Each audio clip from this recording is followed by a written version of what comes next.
Are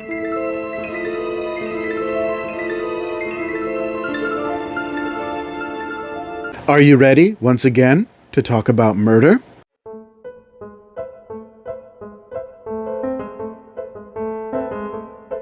Hello, my friends. It's Jason here.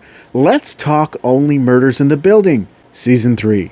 Today we're talking Episode 3, titled Grab Your Hankies. Now, as in my previous video, in the first portion, I will talk clues, suspects, Easter eggs, and theories, and in the latter portion, I'll give my sort of review of the episode itself. That being said, if you haven't seen Episode 3 of Season 3 of Only Murders in the Building yet, and you don't want it spoiled for you, stop the video, head over to Hulu, check it out, then come on back, and we can talk about it. But now that we're past the spoiler warning, let's get sleuthing, shall we? Right at the top, let's talk Easter eggs. This episode's Easter egg is found in the same spot as the previous two episodes. Right as the camera pans up to the roof, you'll see on the right-hand side of the screen a lighthouse shining its light. This is, of course, supposed to be a nod to the song in the end of the episode. So there's two things happening simultaneously in this episode.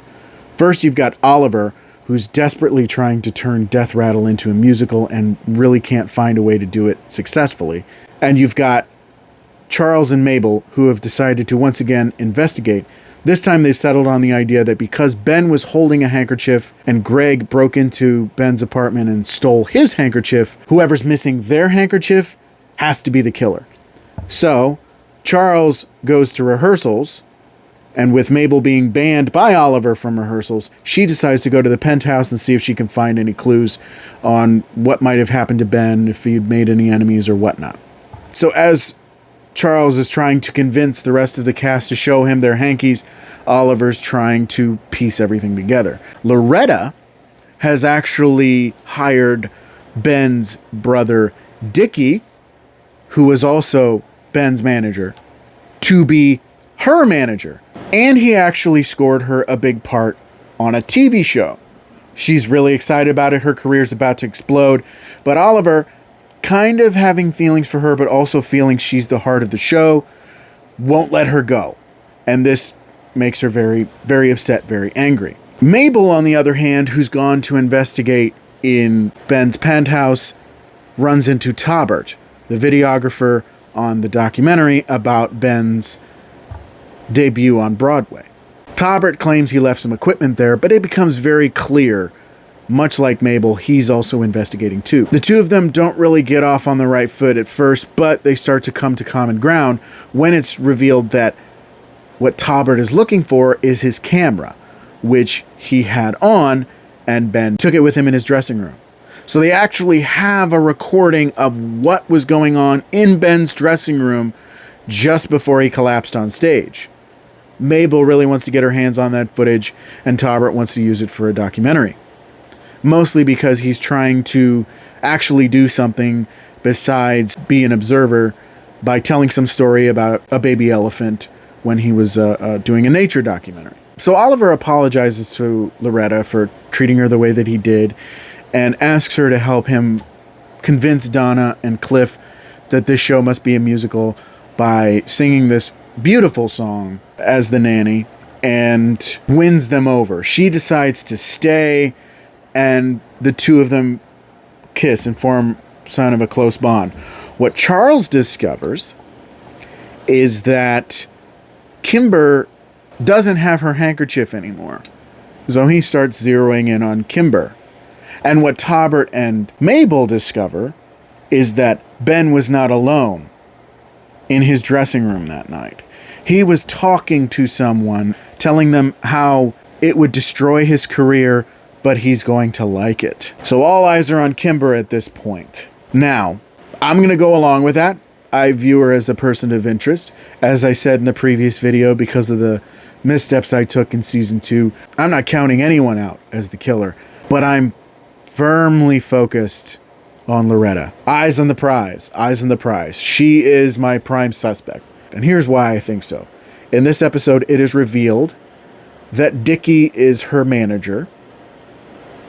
So further motive to get rid of Ben so that A distraught Dickie would agree to help her using the connections that he's acquired over his career as Ben's manager. Also, she's forming an attachment to Oliver. That might throw him off the scent because, again, it's known that he investigates murders because of a podcast. My feet are firmly planted in the "it was Loretta all along" camp, but it's anyone's game still. Also, I'm going to make a slight prediction here. The video that Mabel and Tolbert see of Ben talking to someone in his dressing room, I don't think it's a someone, I think it's a something. Now, something I noted in episode 1 that I failed to point out in my previous video was that Ben has kind of an unhealthy obsession with cookies, and he can't have cookies or any form of sweets while he's on a diet because of his film career as the Cobra. So I don't think that the other person that Ben was talking to in his dressing room was a person. I think he was talking to a plate of cookies or sweets of some kind, as if it was alive. Remember also he said that they pumped his stomach and he snapped out of it and he was fine. Maybe it was something he ate. Why would he say that? Because he ate something before he went out on stage, which was probably treats laced with poison.